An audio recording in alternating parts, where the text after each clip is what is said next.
네, 안녕하세요. 증권맨입니다. 오늘 코스피는 마이너스 0.77% 하락, 코스닥도 0.28% 하락 마감을 했습니다. 참 쉽지 않죠. 한번 그냥 좀 시원하게 상승을 뽑아줄만 한데 참 징그럽다는 표현이 요즘 진짜 시장에 딱 맞는 것 같아요. 일단 어제 조금 아쉬웠던 거는 미국 증시가 나스닥이 장중에 한 1%가량 상승이 나와가지고 편하게 좀 잤는데 눈 떠보니까 보합 마감돼 있더라고요. 그래서 양봉 마감이 되어진 거고, 일단 다우 같은 경우는 전고점을 이제 돌파를 살짝 이제 시켜놓은, 뭐 완전히 안착했다라고 보기는 좀 힘들지만 그래도 전고점 돌파해놓고 흐름 이어가 준다라고 하면 나스닥도 이제 전고점을 돌파하는 흐름이 한번 나올 수도 있겠죠. 그렇게 되면 우리 증시도 이 정말 답답한 구간 1010포인트에서 한 20포인트 정도, 네, 이 구간만 좀 돌파를 시키면 요 구간 안에서는 그래도 여기 안에서보다는 조금 덜 답답한 흐름이 이어질 수 있지 않을까 그렇게 생각을 하고 있어요. 지금 고점에서 여기까지 이제 급락이 나왔고, 종목들이 여기서부터 여기까지 이제 시장 급락이랑 동반되어서 엄청 이제 급락을 했는데, 지수는 거의 지금 한 3분의 2 가까이 반등이 나왔는데 불구하고 지금 이제 대부분의 개인 투자자분들이 가지고 있는 종목은 지수의 반등 대비 정말 턱없이 모자란, 정말 이만큼 떨어졌는데 한 이 정도 지금 반등 나온 상황? 뭐 몇몇 지금 잘 나가는 섹터를 제외하면 뭔가 좀 시장의 전 종목이 골고루 반등을 좀 이렇게 지수만큼 해주는 느낌은 좀 많이 부족하지 않나. 그러다 보니까 상당히 지금 이 구간 안에서 답답함 그리고 소외감을 느끼시고 있는 상황이 거의 대부분의 투자자분들이 지금 의 상황이 아닌가 그런 생각이 듭니다. 그래서 여기만 좀 저번 방송에서 말씀드렸지만 여기만 좀 벗겨내면 그래도 좀 부족했던 반등 부분이 좀 시원하게 나와줄 수 있지 않겠느냐, 그렇게 생각을 하고 있습니다. 뭐 쉽지는 않겠죠. 지금 뭐 또 여기서 눌렸다가 지금 여기서 또 진통을 겪고 있는데, 뭐 하루 이틀 정도 이렇게 더 뺄 수는 있겠지만 뭐 여기서 갑자기 이렇게 급락이 나오긴 힘들 것 같고, 결국에는 좀 이런 식으로라도 이렇게 흐름을 상방으로 다시 돌려 놓을 수 있지 않겠느냐. 일단은 저는 그렇게 보고 있습니다. 미증시가 무너지지 않는 이상이요. 네, 그럼 오늘 시장 한번 살펴보겠습니다. 최근에 강한 테마, 섹터에 대해서 조금 이제 하나의 어떤 연결고리로서 생각해 볼 필요가 있는 것 같아요. 그냥 만약 그냥 이렇게 뭐 메타버스, 얘는 그냥 게임주, 뭐 얘는 뭐 콘텐츠주, 하나의 그냥 그 안에 있는 뭐 재료만 보실 게 아니라 결국엔 이게 다 연결이 돼 있는 부분이라고 저는 생각이 들거든요. 메타버스라는 큰 어떤 산업의 구조의 변화를 가져올 수도 있는 큰 테마가 형성이 되어졌고, 요거 예전에 그 메타버스 이제 선익 시스템이랑 옵티시스 이런 애들이 대장 역할을 하면서 시세 낼 때, 그때 제일 처음 메타버스 테마가 형성이 됐을 때 한번 제가 그런 말씀을 드린 적이 있죠. 얘네는 뭐 제일 최근에 뭐 있었던 2차 전지만큼이나 큰 시세를 낼 수 있는 테마가 될 가능성이 크다. 항상 이런 어떤 산업의 큰 변화 안에서 테마가 형성이 되고 이 테마들이 큰 시세를 내고 그러다가 이제 결국은 이제 실적과 연결이 되면서 섹터로 이렇게 이제 변하게 되는 거거든요. 그래서 지금 이 메타버스라는 이 큰 테마도 결국에는 나중에 뭐 이제 실적이랑 연결이 이제 되면서 더 이렇게 테마 자체가 확산되고 섹터로 변할 수 있는 상당히 정말 강한 테마다라고 저는 지금 생각을 하고 있고요. 그러다 보니까 이 메타버스라는 연결고리가 뭐 예를 들면 이제 뭐 게임, 뭐 콘텐츠, 뭐 미디어 뭐 이쪽으로도 연결되고, 그다음에 이제 최근에는 뭐 이제 가상화폐랑도 연결이 되다 보니까 최근에 이제 강한 뭐 메타버스도 강하고 게임도 강하죠. 콘텐츠 강하고 뭐 미디어 엔터 이쪽 강하고, 가상화폐 쪽이랑도 재료를 많이 엮어서 뭐 이제 NFT 이제 대체 불가 토큰 재료도 지금 스물스물 뉴스로 좀 많이 쓰이고 있는 걸 보면 이게 우리가 이제 하나하나 다 띄워놓고 볼 게 아니라 다 같이 묶어서 생각해 봐야 되는 부분이다.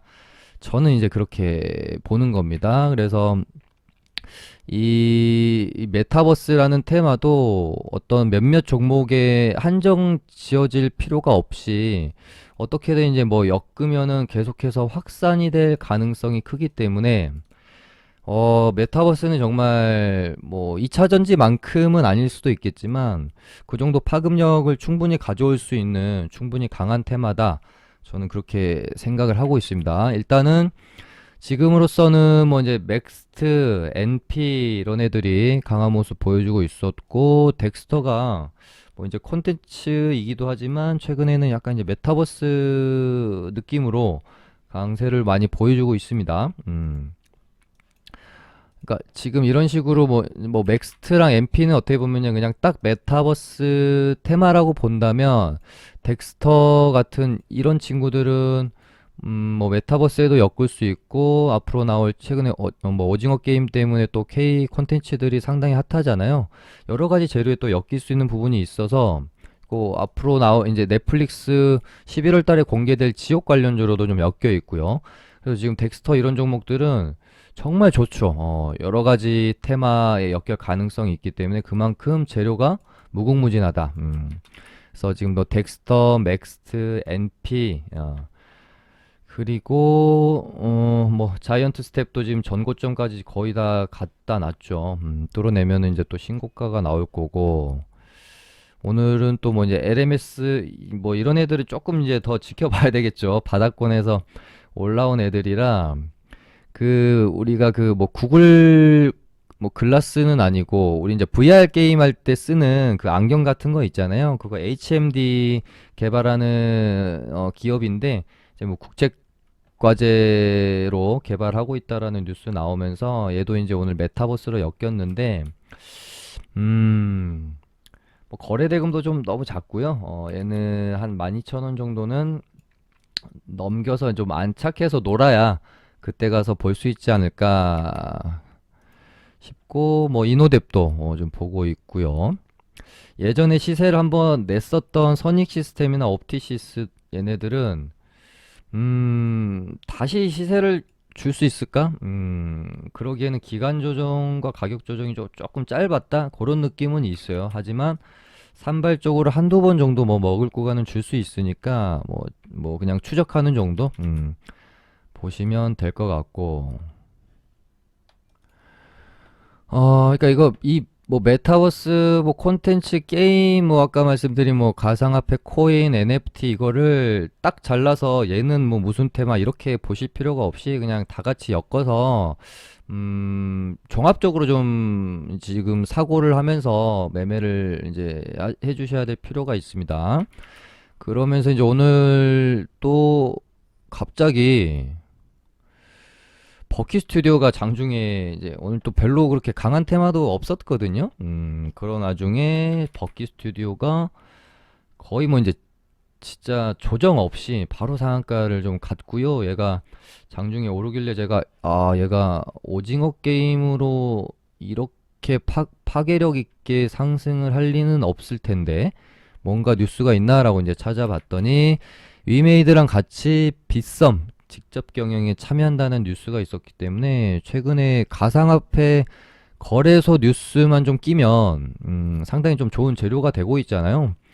그런 와중에 이제 또 콘텐츠 관련 종목이기도 하고 그래서 엊그젠가 한번 말씀을 일단은 드렸던 것처럼 버키 스튜디오가 차트도 좋고 좀 끼도 좋고 괜찮은데 오징어 게임으로 2차 시세를 가긴 좀 힘들 거다.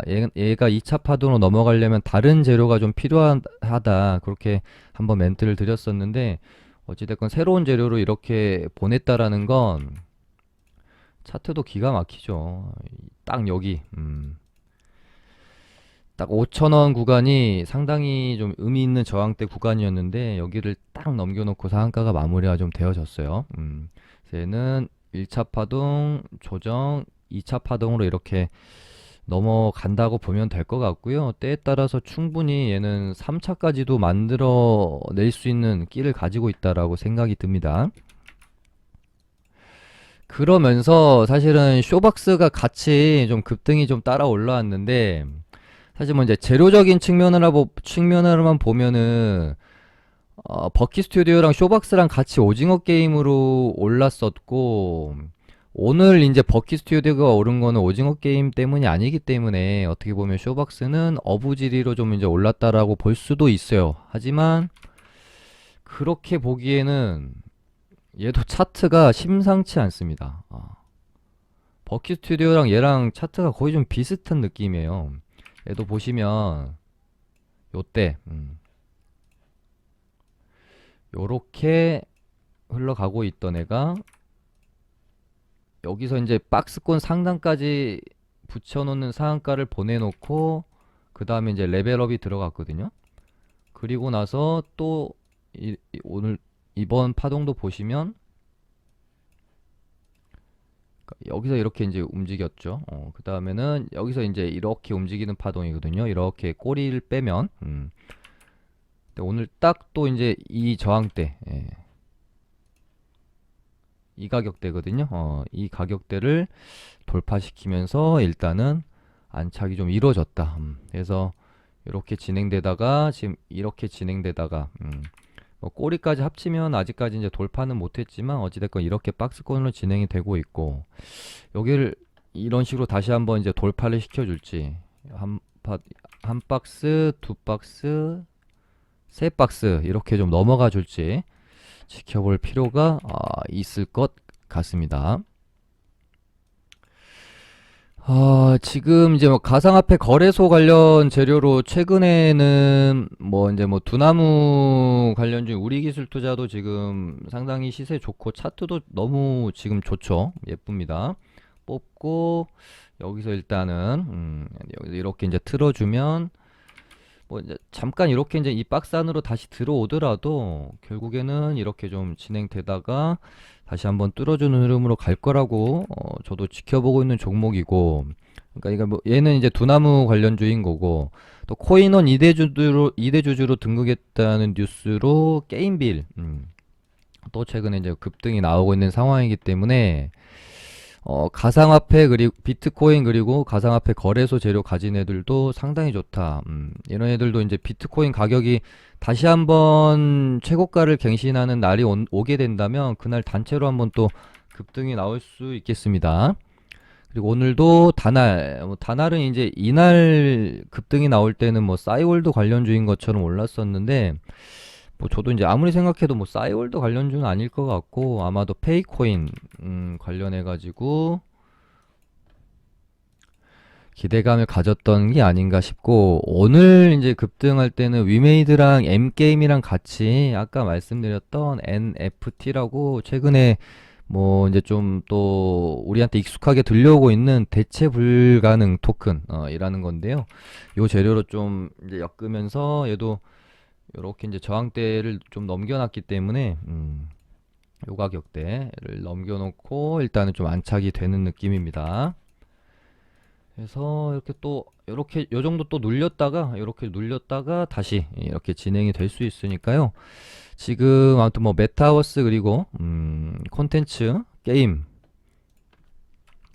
뭐 가상화폐 비트코인 관련주들 요쪽이 지금으로서는 가장 눈여겨봐야 될 것 같다. 위지트랑 비덴트는 가상화폐 뭐 비덴트는 예전에 뭐 이제 빗썸 인수 관련해 가지고 뭐 시세를 냈었던 적이 있는데 얘네는 조금 더 지켜봐야 될 것 같습니다. 위지트랑 비덴트는. 위지트도 이날 상한가 뽑아놓고 지금 뭔가 한 게 없어서 근데 좀 요즘 이런 애들 많죠. 근데 얘는 상한가도 깔끔하게 들어갔거든요. 참 알 수 없는 흐름이다. 일단 조금 더 지켜볼 필요가 있겠다. 아무튼 최근에 이제 위지트랑 비덴트 얘네들은 비트코인 가격이 오를 때 좀 급등을 했던 애들이라서 뭐 아까 말씀드린 대로 비트코인 다시 한번 뭐 신고가를 좀 갱신하고 이렇게 되면 얘네들도 움직일 수 있겠죠. 그 다음에 오늘 이제 시간에서 좀 많이 올랐는데요. 최근에 테슬라가 LFP 배터리 쪽으로 노선을 바꾸면서 국내 이제 안 그래도 좀 많이 오른 상태였는데 2차 전지 섹터가 상당히 좀 좋지 않은 상황이죠. 아주 예전에 테슬라가 이제 뭐 배터리 데이 앞두고 2차 전지 섹터가 매물 출회가 엄청 나왔다가 결국은 이제 배터리 데이 좀 끝나고 시간이 지나면서 다시 한번 2차 전지 관련주들이 시세를 가져갔던 적이 있거든요. 근데 요번에도 이 이슈가 어느 정도 좀 잠잠해지고 시장이 반등을 하게 되면 2차 전지 섹터가 다시 한번 가줄지 고민을 해봐야 되는데 근데 조금 이제 밸류에이션 부담이 좀 많이 좀 세졌기 때문에 요거에 대해서는 조금 고민이 필요할 것 같다. 한번 어떻게 흘러가는지 지켜보고 접근해야 될 것 같다는 생각이 들고요. 어찌됐건 이슈가 발생이 되어졌고 LFP 배터리 관련해 가지고 이때 당시에 파워넷이랑 이지였던가요? 그 이지 얘는 별로 이제 반응은 없는데 오늘 시간에서만 좀 떴고요. 그다음 이제 CIS 요렇게 세 종목 정도가 LFP 배터리 관련주로 어제는 이제 아모그린텍 얘가 있었고요. 오늘 이제 시간에서는 파워넷이랑 CIS 정도가 좀 좋은 모습을 보였습니다.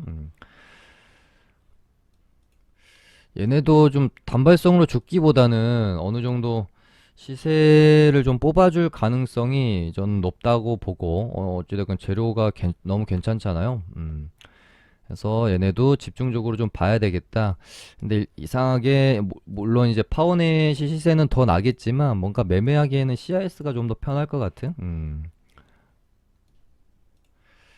얘도 저도 이제 얘도 이 구간에서 움직임이 되게 좀 독특해서 이날 뉴스가 나왔고 재료가 너무 이제 너무 괜찮은 뉴스였는데도 불구하고 쭉 뽑고 죽어버리더라고요. 그런데 계속 이제 저점은 좀 높이면서 갭 띄우고 밀고 갭 띄우고 밀고 계속 시간에서 장난치는 거죠.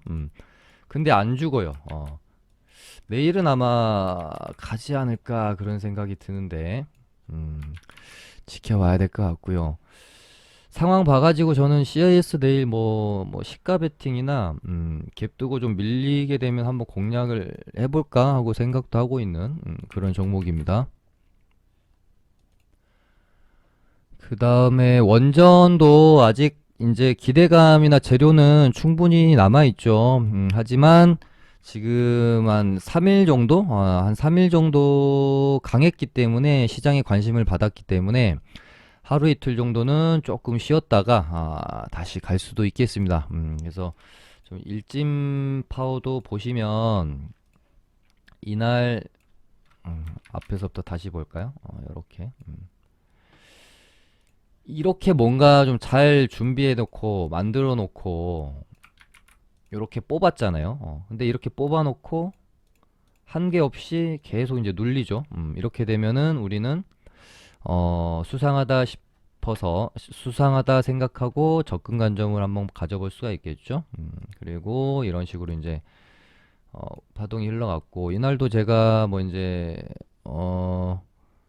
방송에서 한번 다뤄드렸던 것 같아요. 여기서 이제 얘가 이렇게 무너지지 않고 뭔가 이렇게 채워가는 흐름이 나오게 되면 아마 파동이 추가적으로 나올 수 있다. 이렇게 한번 말씀을 드렸죠. 얘도 아마 17,000원? 여기 크게 훼손하지 않고 한 번 정도는 더 파동이 나와 주지 않을까라고 생각을 하고 있고요. 한신기계도 아직 딱히 뭐 그렇게 한 게 없어요. 보시면 전고점에서 전고점을 돌파하기 위한 어떤 시도가 이루어지지 않을까. 에너토크도 아직 뭐 한 게 없죠. 마찬가지다. 그리고 뭐 원전 뭐 이제 뭐 수조원대 뭐 계약 에 대해서 아직 이제 뭐 기대감이 어찌됐건 살아 있잖아요. 그 부분도 있기 때문에 원전은 계속해서 좀 봐야 된다. 그다음에 뭐 지금 최근에 천연가스 관련주들이 이제 시세를 한번 냈었다가 얘네도 한번 제가 2차 파동까지 나왔다고 본다면 3차까지 연결될 수 있을까? 그렇게 생각하면서 이제 저도 계속 보고 있었거든요. 근데 얘도 1차 나왔고 2차 파동 나왔고 음, 어때 보이시나요? 요렇게 예. 이제 중요한 가격대여서 제가 이렇게 이제 그 노란 선으로 좀 그어놨는데 여길 뭔가 의도적으로 계속해서 지키는 모양새가 나온다면 만약에 내일 이렇게 양봉 도지가 나온다거나 그렇게 되면 한 번 정도 더 흐름을 만들어 가볼 수도 있지 않을까? 1차, 2차, 3차 이렇게 가느냐, 1차, 2차 쌍봉 이렇게 되느냐, 이제 이 기로에 있는 거거든요. 근데 또 대성 에너지만 보면 모르겠는데 GSE만 보면 얘네가 이렇게 끝나지 않을 것 같은 느낌이 좀 강하게는 듭니다. 1차, 2차 파동 나왔고 여기서 이제 이렇게 3차로 넘어갈 수 있을지.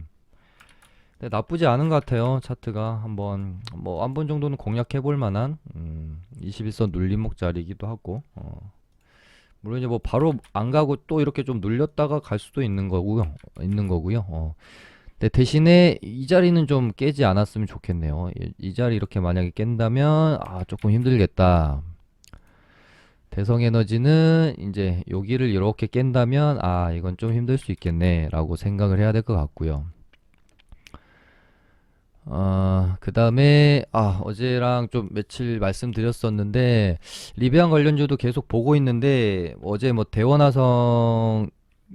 좀 산발적으로 반등은 좀 있는데 전체적으로 한번 싹 쏴주는 거는 없네요. 에코캡이 일단은 한번 쏴주면 전체적으로 한번 반등이 나올 거는 같은데 얘도 마찬가지로 지금 1차 파동, 2차 파동 여기서 이제 3차로 넘어갈 거야, 안 넘어갈 거야. 요 기로에 있는 거거든요. 근데 항상 말씀드리지만 재료가 남아 있다면 3차까지 넘어가는 경우가 더 많고요. 재료가 좀 애매하거나 뭐 없다라고 하면은 뭐 요 정도에서 마무리되는 경우가 많을 수도 있을 겁니다. 근데 리비아는 재료가 남아 있잖아요. 11월 상장이라는 어떻게 보면은 가장 큰 재료가 3차 파동을 앞두고 좀 남아 있는 거니까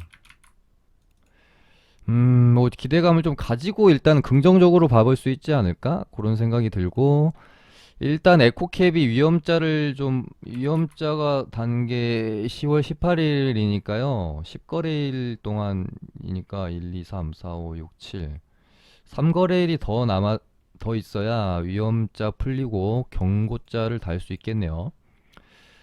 근데 뭐 경고에서 주의 간다고 무조건 반등이 나오지도 않고 위험해서 경고 간다고 무조건 반등이 나오는 것도 아니라서 이 부분은 어떻게 해야 될지 여기서 뭐 바로 쏠 수도 있고 다시 눌렸다가 21선 이렇게 올라오면 눌림목 딛고 이렇게 갈 수도 있고 이 부분도 한번 이제 지켜봐야 될 것 같습니다. 그 다음에 최근에 정치 테마주들 진짜 뭔가 어렵습니다. 어렵고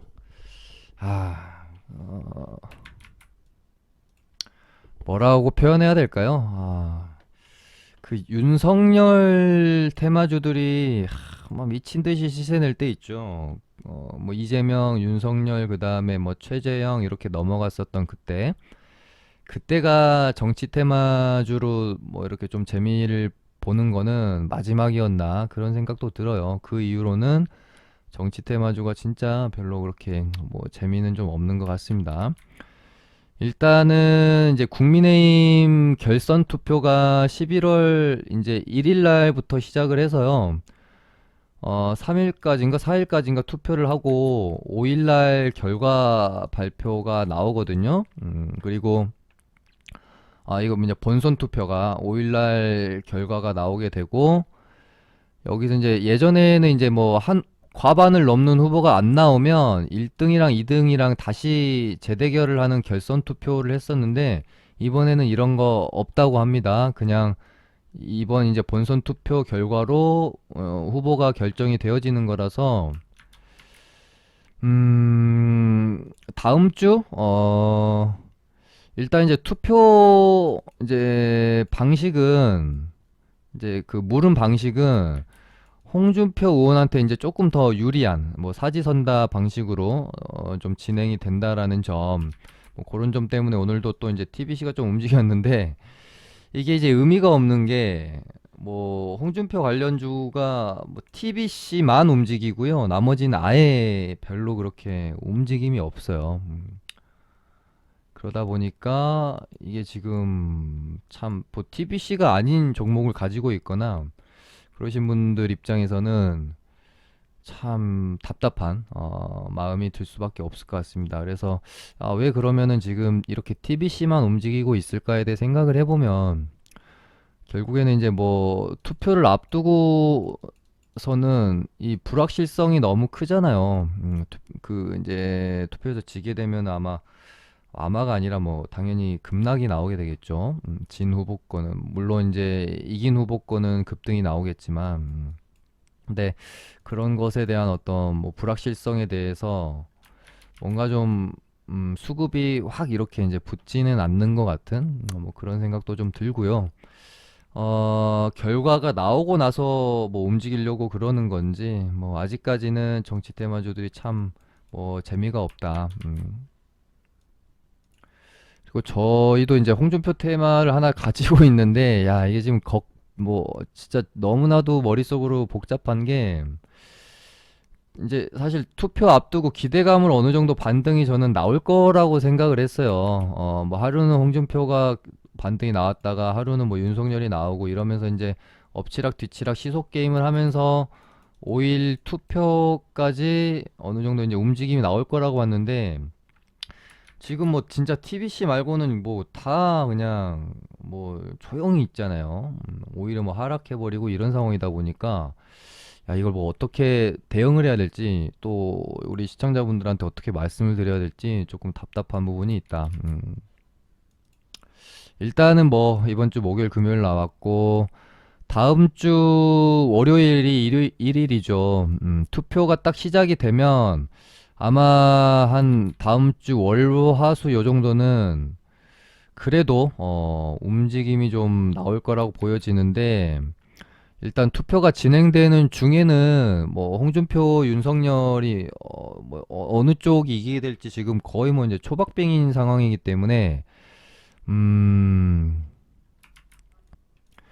예측하기가 힘든 상황이라서 뭐 이렇게 좀 그때 가서 주가를 좀 봐야 되겠지만 어느 정도 뭐 기대감에 의해서 뭐 어느 후보가 이길 것 같아가지고 조금 이렇게 급등이 나오면 결과가 나오는 이제 5일날 앞두고 어느 정도 좀 비중을 좀 많이 줄여 놓으신다든지 아니면은 그냥 뭐 난 마음 편한 게 더 좋아 싶으시면은 싹 그냥 정리하고 그러니까 결과치에 내가 이 베팅을 할 것이냐 말 것이냐 이 부분이 상당히 힘들죠.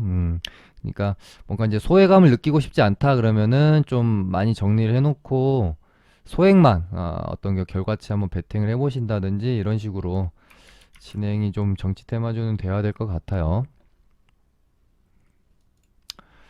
그냥 뭐 차트도 그렇고 이제 한번 이제 TBC도 여기 한번 뚫어내면은 이때 이제 준비해 놨을 거니까 그리고 이때 이제 급락시켰던 부분도 저는 조금 의아했다. 왜냐하면 별다른 홍준표 관련주들이 악재가 없었는데 이상하게 급락을 좀 과하게 시켰던 부분도 있었고 해서 준비 중인 것 같다 생각이 들고 윤석열 관련주들도 뭐 당연히 그냥 준비 중입니다. 언제 쏴도 이상하지 않은 네, 뭐 이재명 관련주들도 국민의힘 쪽에서 이제 후보가 정해지면 이제 본격적으로 1대1 레이스가 들어가게 되기 때문에 이때부터 진짜 뭐 진검승부죠. 그러면서 뭐 공약이나 정책도 많이 나오게 될 거라서 아마 대선 앞두고 그러니까 1대1 이제 본선 레이스가 진행이 되면서 아마 다시 좀 움직일 가능성도 있을 것 같고 네, 근데 좀 어렵네요. 이제 그 대선 판 자체가 너무 어렵다 보니까 좀 많이 어렵습니다. 오히려 이제 정치 테마주들 지금 그냥 매매하지 말고 좀 있다가 1대1 본선 레이스가 진행이 되면 이때는 조금 매매하기 그래도 쉬워요. 혹시 본선 레이스가 진행이 되면서 뭐 정책 테마주들이 좀 생기고 뭐 여당 쪽 뭐 정책 테마, 뭐 야당 쪽 정책 테마 이렇게 형성이 되면서 시속 게임할 가능성이 있으니까요. 차라리 좀 지금 어렵다 싶으신 분들은 그냥 이때를 기다리는 게 좀 더 좋을 수도 있을 것 같습니다. 네, 그럼 오늘은 이렇게 해서 마쳐보도록 할게요. 감사합니다.